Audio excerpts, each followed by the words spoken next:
Now, these choices have a lot of punctuation marks that I'm interested in. I see a colon here. I see a semicolon here. I see 2 semicolons in choice D.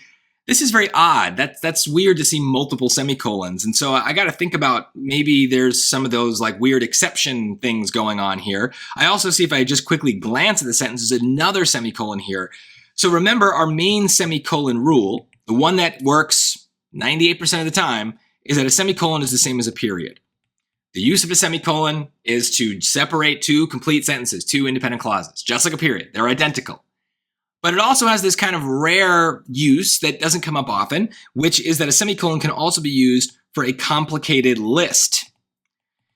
And that would be a case where there'd be multiple semicolons because there's multiple items in the complicated list. And so I'm already thinking about that, but it is one of those cases where, yes, we can think about a semicolon as most of the time as a period and check for complete sentences. But I would hope that when exceptions show up, there's enough evidence in the passage itself that you're able to recognize like, hey, this might be that weird exception. Like it's got to be obvious. And I think it's pretty obvious here. So let's take a look.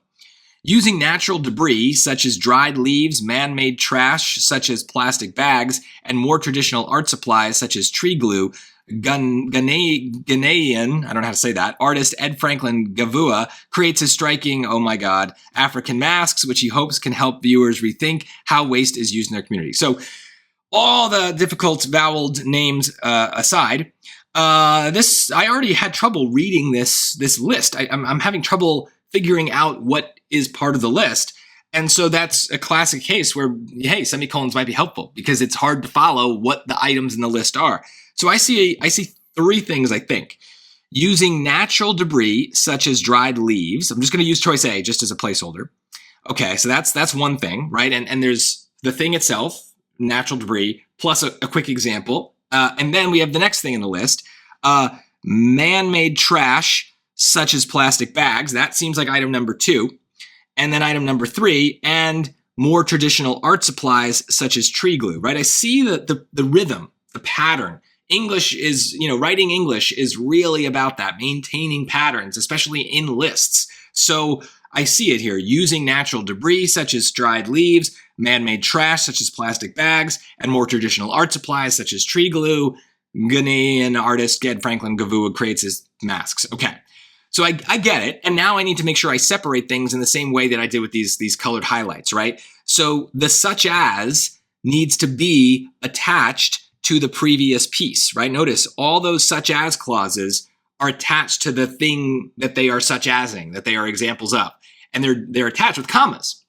But the commas are also how we normally separate items in lists. And so that's the problem with this situation and why something like choice C wouldn't work, is I'd lose track of which commas are there because of the such as clauses and which commas are there to separate the items in the list. It just all becomes one big jumble to me as I'm trying to read it, and that's no good. So what the semicolon allows us to do is to separate things in a way that my brain can process the information better. So I need to have a semicolon after leaves. So that gets rid of A, that gets rid of C, because the leaves are the first item in the list. Then we move on, man-made trash, that's item number 2. But after man-made trash, I don't want a semicolon because the such as clause has to be attached to that thing because it's part of the same example with a comma. So that leaves me with choice B, and that is the answer. Now I have a very clear separation between each of the 3 items in the list. The semicolon is separating the list items. The comma is allowing us to attach an example such as clause to each of those items. And now as I read it, it's very clear what's what basically in the sentence. Then, of course, just to kind of round things out, I'd be sure that that's the answer. But then why is there a comma here, right? All of the other such as clauses end with semicolons. Why not this one, such as tree glue? Well, because the list, the entire long list, is an intro clause that's leading into the main sentence. Ghanaian artist Ed Franklin Gavua creates his striking masks, right? That's the main sentence. And there's a very long thing before it. Now, that very long thing could have been made much shorter. I could have just said something like, using natural debris, Ghanaian artist Ed Franklin Gavua creates his masks. That would work. That'd be fine. But they're obviously going to make the question harder by just overwhelming you with clauses and commas and punctuation to kind of make you lose track of things.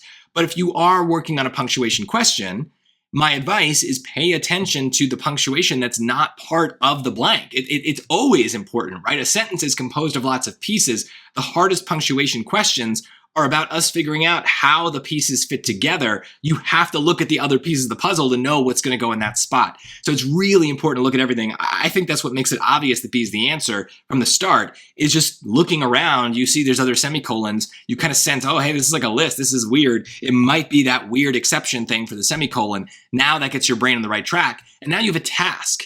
And that's why people tend to get grammar questions wrong, is they're just listening to how it sounds. And they're not performing any sort of task, doing any sort of test to figure out what's right and what's wrong. They're just kind of listening, and that's not going to work for sentences that don't sound normal. So you got to make sure you've got the rules down, including these rare exceptions, so that way when you see them, you can recognize them and stay on track as you go through the question.